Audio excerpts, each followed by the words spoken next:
نحمده ونصلي على رسوله الكريم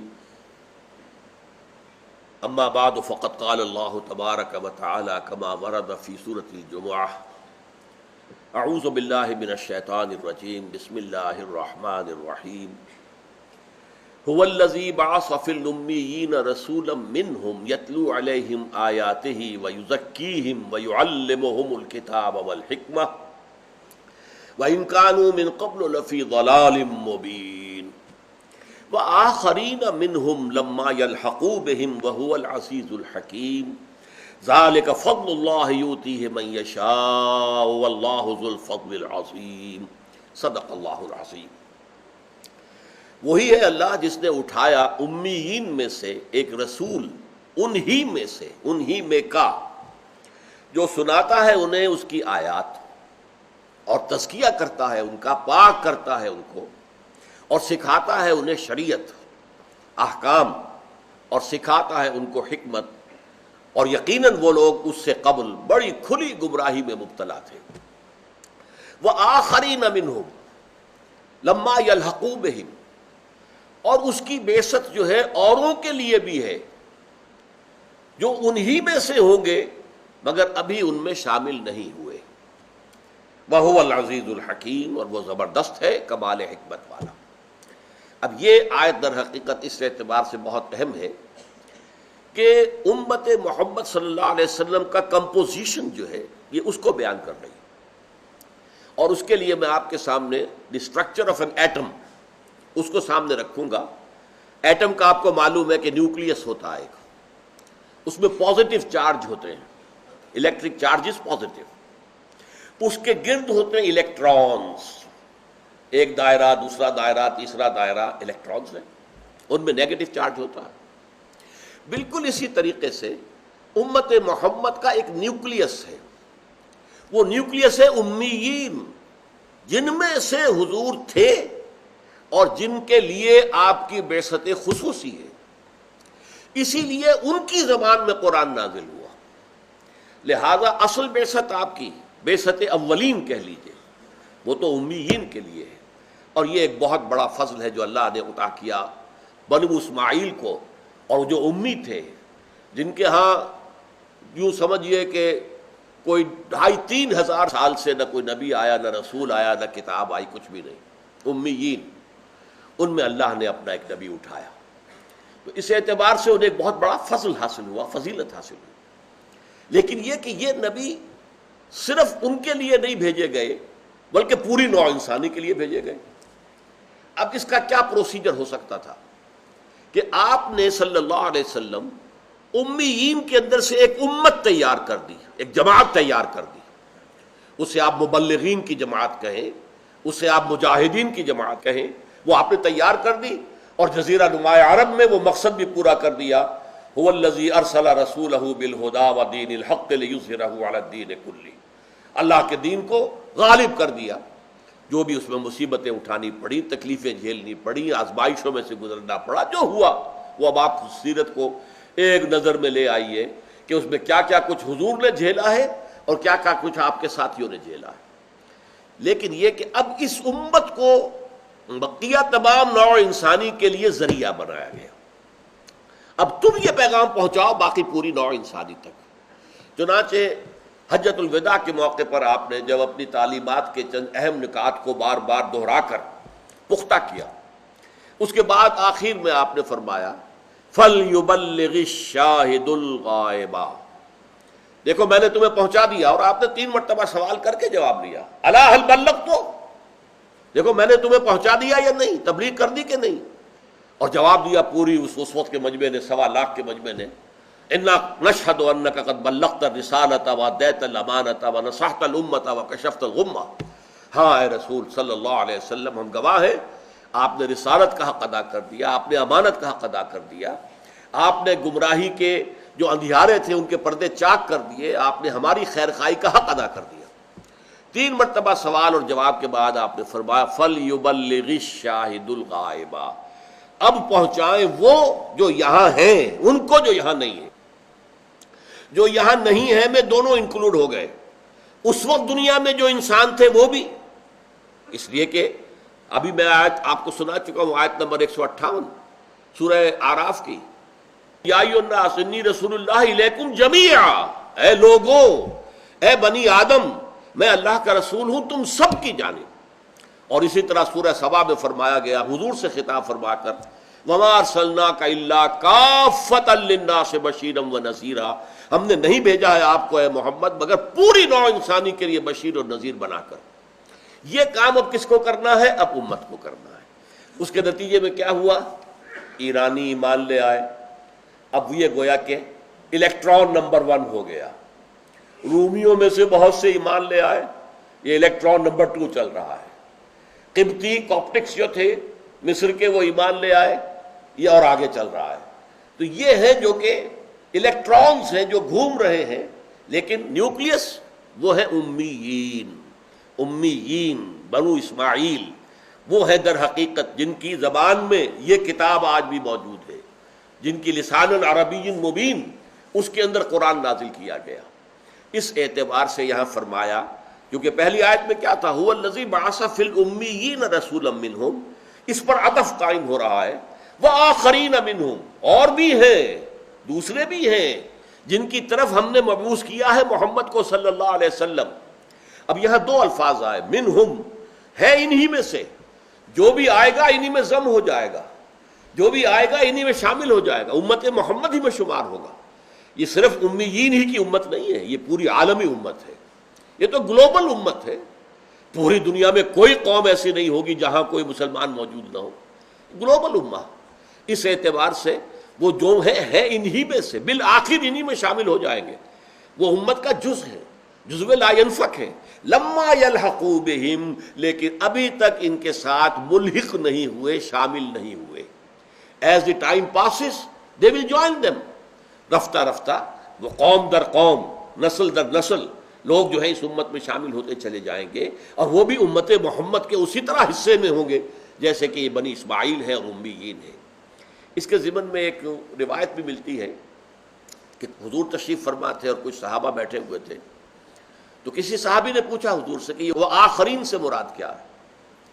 تو وہیں پر بیٹھے ہوئے تھے حضرت سلمان فارسی بھی۔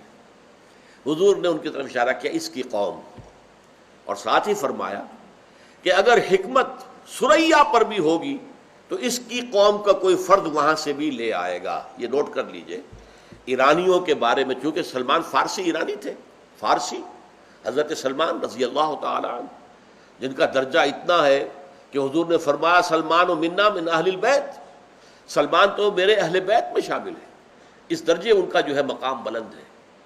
تو اس اعتبار سے ان کی طرف اشارہ کر کے کہا، اب اس یہ گویا کہ پہلی قوم جو تھی اسلام میں داخل ہونے والی، وہ تو پھر ایرانی تھے۔ حضرت عمر کے زمانے میں پورا ایران فتح ہو گیا۔ البتہ جو شام کے اوپر حملہ ہوا تھا حضرت ابوبکر کے زمانے میں، اور جہاں تک پہنچے تھے، وہ اصل میں عرب ہی قوم تھی، عربوں ہی کے قبیلے تھے کہ جو یہ شام کے اندر آباد تھے، لہذا وہ تو امیین میں شامل ہوئے۔ لہذا یہ جو ہے آخرین کا دائرہ نمبر 1 وہ ایرانی ہے۔ ادھر جو ہے جب فتوحات مصر کی طرف بڑھی ہے تو قبطی اس میں شامل ہوئے، اس سے آگے گئے ہیں تو بربر شامل ہو گئے۔ اس طریقے سے ہوتے ہوتے پھر ایک وقت آیا ہندی شامل ہو گئے، ترک شامل ہو گئے۔ یہ مختلف قومیں جو آئی ہیں یہ آخرین میں سے ہیں، لیکن اولین کون تھے؟ ایرانی۔ اور چونکہ ایرانیوں کے اندر یہ جان لیجئے، جیسے خود ہندوستان کے اندر منطق اور فلسفہ اپنے پورے عروج پر تھا، یہ 3 ملک دنیا میں ایسے رہے ہیں کہ فلسفہ اور منطق کی کریڈلز جن کو کہنا چاہیے، جہاں پر کہ کوئی شے پروان چڑھتی ہے، بڑھتی ہے، جیسے بچہ جو ہے وہ پنگھوڑے کے اندر پل رہا ہے، بڑھ رہا ہے، تو منطق اور فلسفہ جو ہے دنیا میں 3 جو ہے ممالک ان کے اندر اس کی پروان ہوئی ہے، وہ چڑھا ہے، انڈیا، ایران اور گریس، یونانی فلاسفہ وہ زیادہ مشہور ہو گئے، اس لیے کہ اس کے بعد سارا جو ہے رینائسنس کے بعد علم کا مرکز یورپ بن گیا، اس لیے وہ زیادہ مشہور ہے۔ ورنہ ایرانی فلاسفہ اور Indian philosophers, doctor Radha Krishnan جو ایک زمانے میں صدر رہے ہیں انڈیا کے، انہوں نے 2 والیومز اتنی موٹی موٹی ہے انڈین فلاسفی پر جو کتاب لکھی ہے۔ میں حیران ہو گیا اس کتاب کو دیکھ کر، اور مجھے دلچسپی تھی تو میں نے وہ خریدی تھی، خاصی قیمتی کتاب تھی، انڈین فلاسفی۔ اور واقعہ یہ ہے کہ وہ فلسفے کے اعتبار سے، منطق کے اعتبار سے بلند ترین مقامات پر پہنچے. اور پروفیسر یوسف سلیم چشتی مرحوم، جنہوں نے ساری عمر شادی کی نہیں، بس پڑھتے پڑھاتے رہے، وہ کہا کرتے تھے، فلسفے کی بہت جو ہے ان کی نگاہ وسیع تھی فلسفے پر. وہ کہتے تھے کہ 600 عیسوی تک، 600 قبل مسیح سے لے کر 600 عیسوی تک، یہ 1200 برس ہے، سارا فلسفہ ان کے دوران دنیا میں پیدا ہو چکا تھا. 600 کے بعد کوئی نیا فلسفہ دنیا میں وجود میں نہیں آیا. پرانی شراب ہے جو نئی بوتلوں میں آ رہی. لاجیکل پازیٹیوزم یہ فلسفہ جو ہے ہندوستان میں موجود تھا. امپیریسزم اس کے فلسفہ ہندوستان میں موجود تھا. آئیڈیلزم یہ فلسفہ ہندوستان میں موجود تھا. یہ پرانی شراب ہے کہ جو نئی بوتلوں کے اندر آ گئی ہے، نئے لیبلز کے ساتھ آ گئی ہے. تو یہ فلسفے کے یہ 3 بڑے مراکز تھے، انڈیا، ایران اور ایرانیوں کی گھٹی میں فلسفہ پڑھا ہوا ہے. اس اعتبار سے آخرین جو ہے، عرب جو ہے وہ فلسفی ذہن کے لوگ نہیں تھے، وہ فعال لوگ تھے. فلسفی جو ہے وہ تو پھر وہ جو کہا اقبال نے، لاکھ حکیم سر بجیب ایک کلیم سر بکف. حکیم جو ہوتا ہے وہ تو پھر گردن جھکا کر بیٹھا ہوتا ہے، سوچ رہا ہوتا ہے، میڈیٹیٹ کر رہا ہوتا ہے، وہ میدان میں نہیں آتا، وہ باطل کو للکارتا نہیں ہے.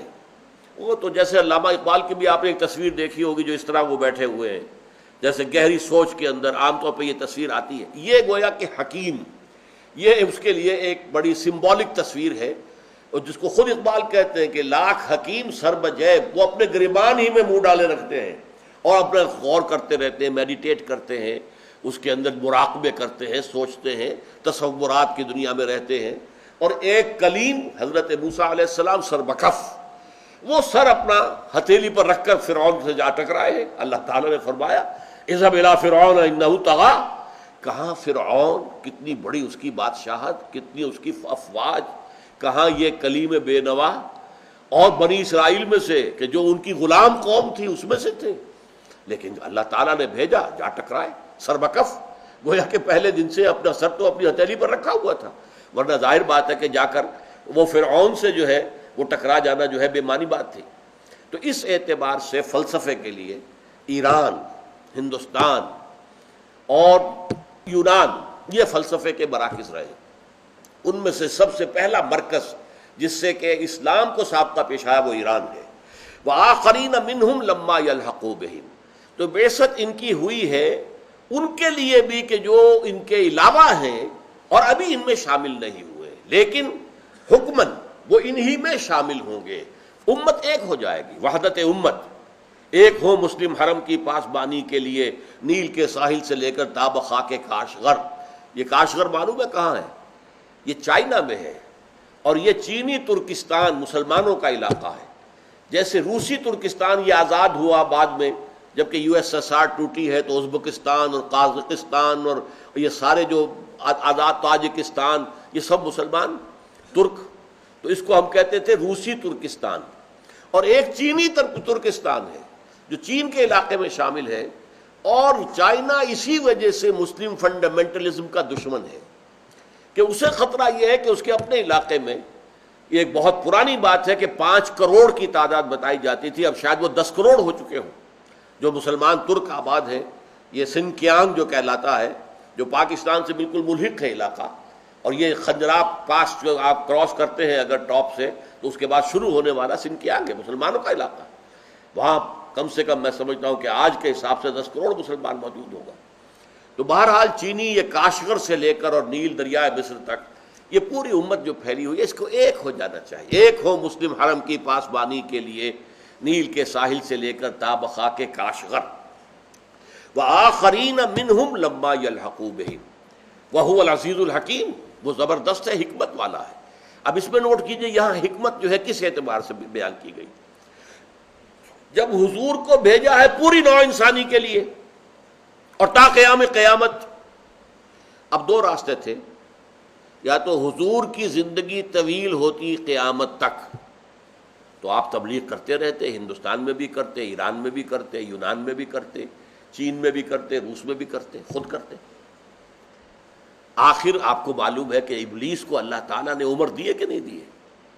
اس نے جب کہا کہ مجھے فانظرنی الی یوم یبعثون، اے اللہ مجھے مہلت دے دے، اس دن تک مجھے زندہ رکھ جبکہ یہ دوبارہ اٹھائے جائیں گے، تو میں ثابت کر دوں گا کہ جو تو نے شرف عطا کیا ہے آدم کو وہ اس کا اہل نہیں ہے، اس کی اولاد کو گمراہ کر کے دکھا دوں گا، ان کی عظیم اکثریت تیری جو ہے وہ شکر گزار نہیں ہوگی، ناشکرے بن کر رہ جائیں گے۔ یہ اس نے دھمکی دی، چیلنج کیا، یہ میں کر کے دکھا دوں گا۔ تو اس کو زندگی جو ہے اللہ تعالیٰ کا ٹھیک ہے۔ اب وہ عزازیل خود، وہ جن عزازیل وہ ابھی موجود ہے دنیا کے اندر، اور اس کی جو ذریت ہے، اس کے جو بھی مرید ہیں، اس کی جو پارٹی ہے، ہوا و قبیلہ، وہ سب کے سب انسانوں کو گمراہ کرنے پہ لگے ہوئے۔ اس طرح یا تو حضور کو بھی زندگی مل جاتی، قیامت تک اللہ تعالیٰ زندہ رکھتا تو حضور خود کرتے، لیکن نہیں۔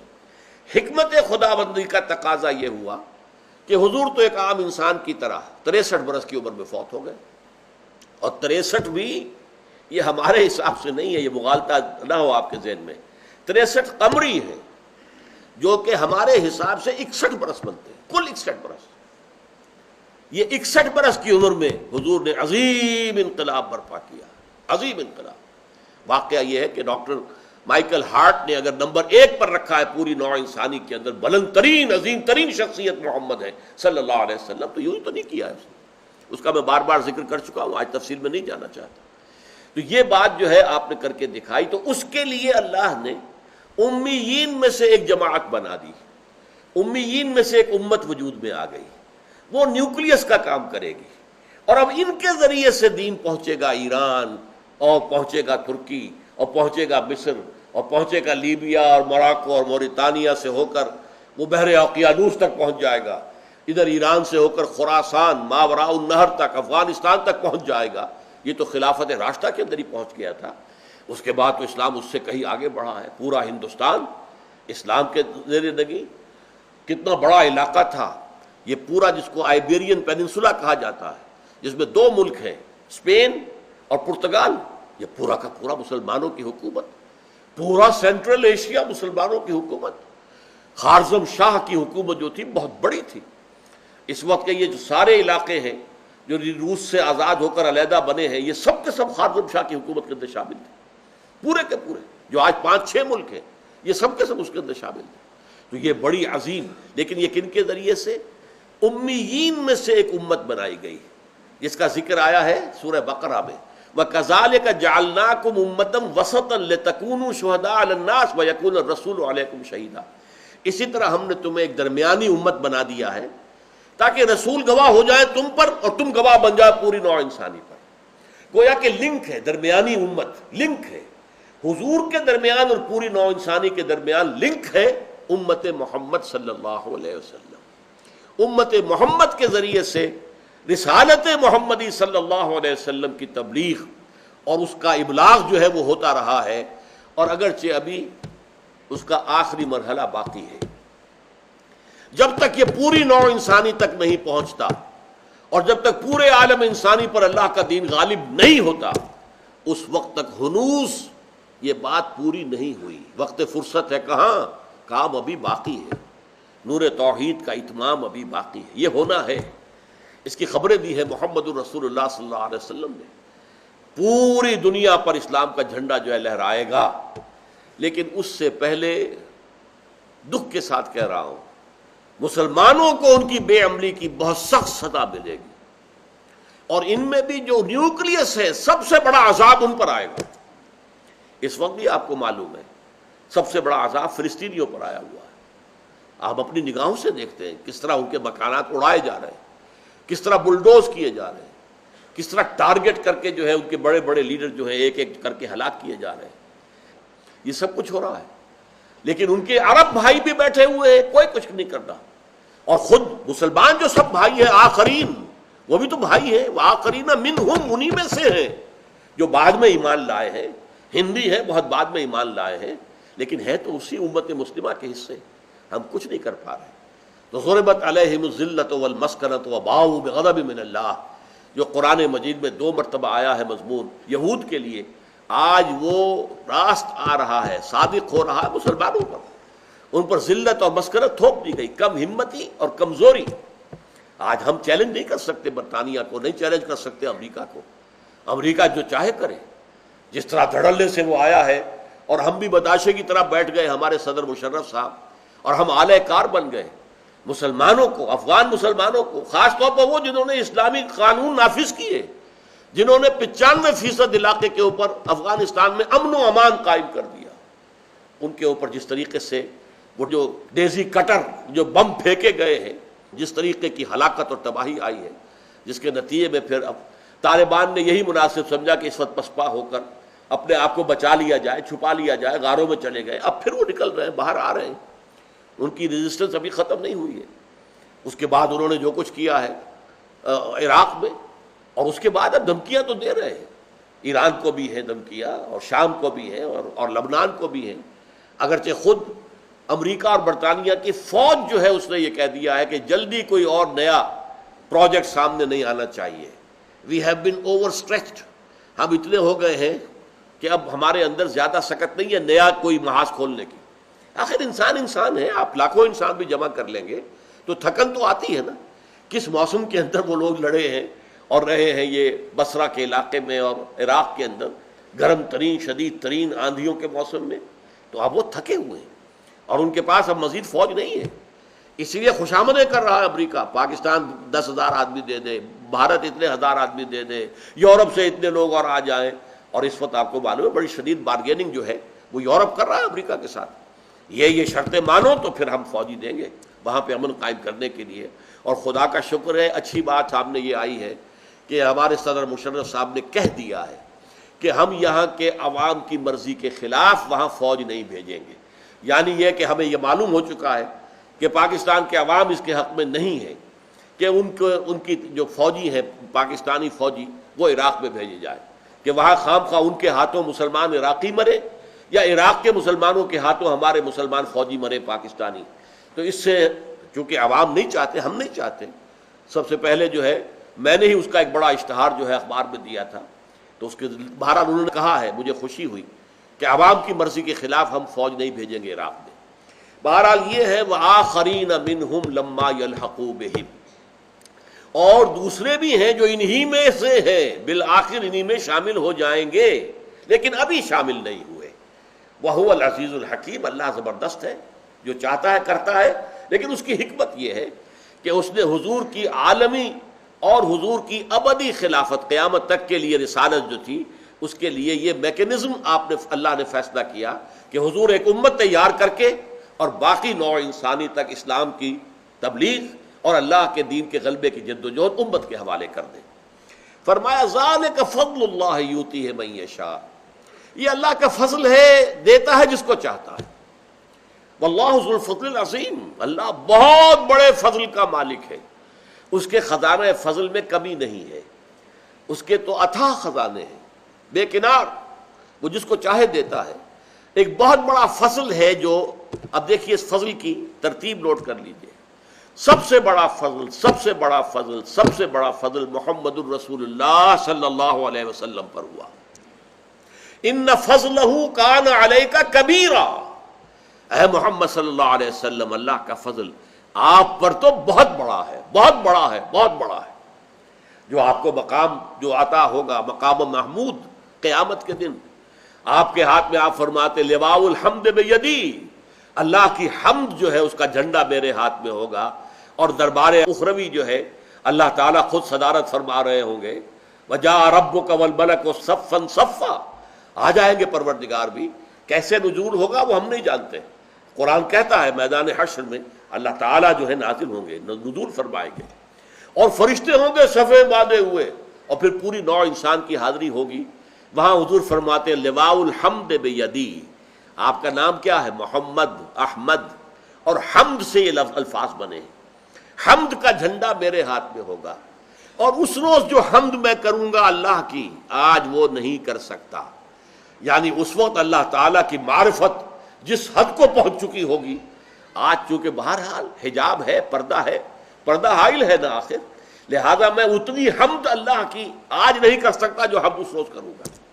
تو اللہ تعالیٰ کا سب سے عظیم فضل، خاتم المرسلین، خاتم الانبیاء، انسانوں میں سے سید البشر، وہ انسان محمد ہے صلی اللہ علیہ وسلم۔ پھر بہت بڑا فضل ہو گیا امیین پر، کہ حضور ان میں سے تھے نمبر 1۔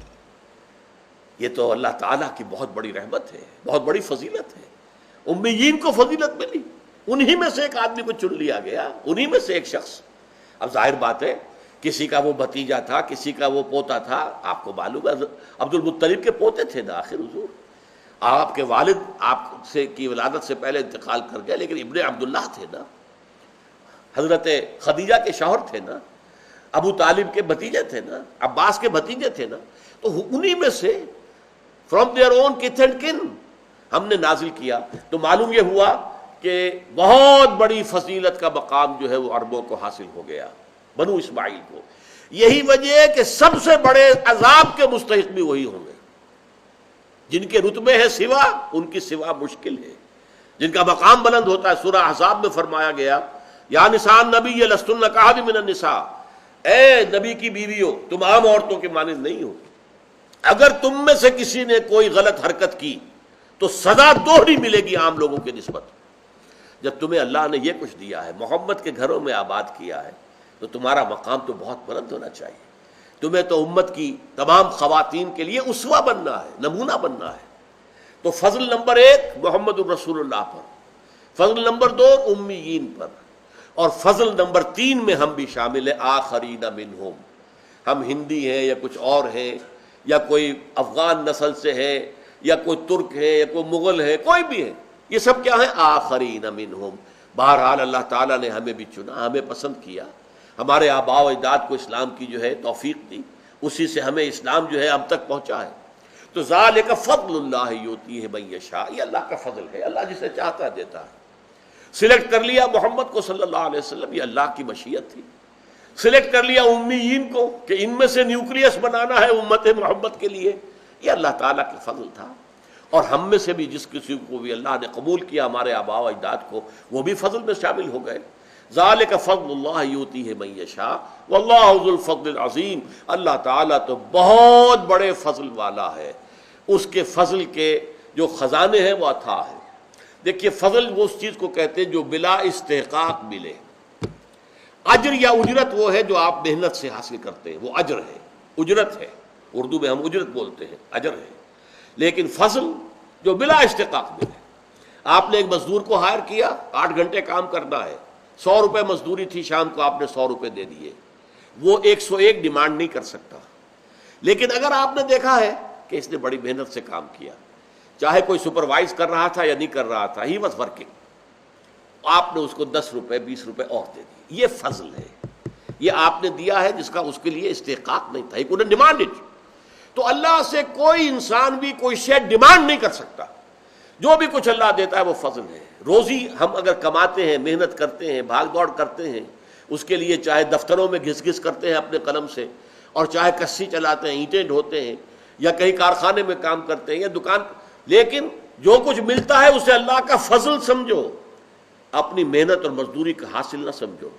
لہذا سورہ جمعہ ہی کے اندر آ جائے گی وہ آیت، فَإِذَا قُضِيَتِ الصَّلَاةُ فَانتَشِرُوا فِي الْأَرْضِ وَابْتَغُوا مِن فَضْلِ اللَّهِ۔ جب نماز جمعہ ادا ہو چکے تو اب تم پھیل سکتے ہو، جاؤ اپنے اپنے کام پر، جاب پر، اپنی محنت پر، دکان پر، ریڑھی پر، جس پر بھی چاہو محنت کرو، اللہ کا فضل تلاش کرو۔ تو جو کچھ ملے گا وہ اللہ کا فضل ہے، you can't demand it from Allah, یہ آپ کا حق نہیں ہے، یہ اللہ کا فضل ہے جو اللہ دیتا ہے۔ بارک اللہ لی ولکم فی القرآن العظیم ونفعنی وإیاکم بالآیات والذکر الحکیم۔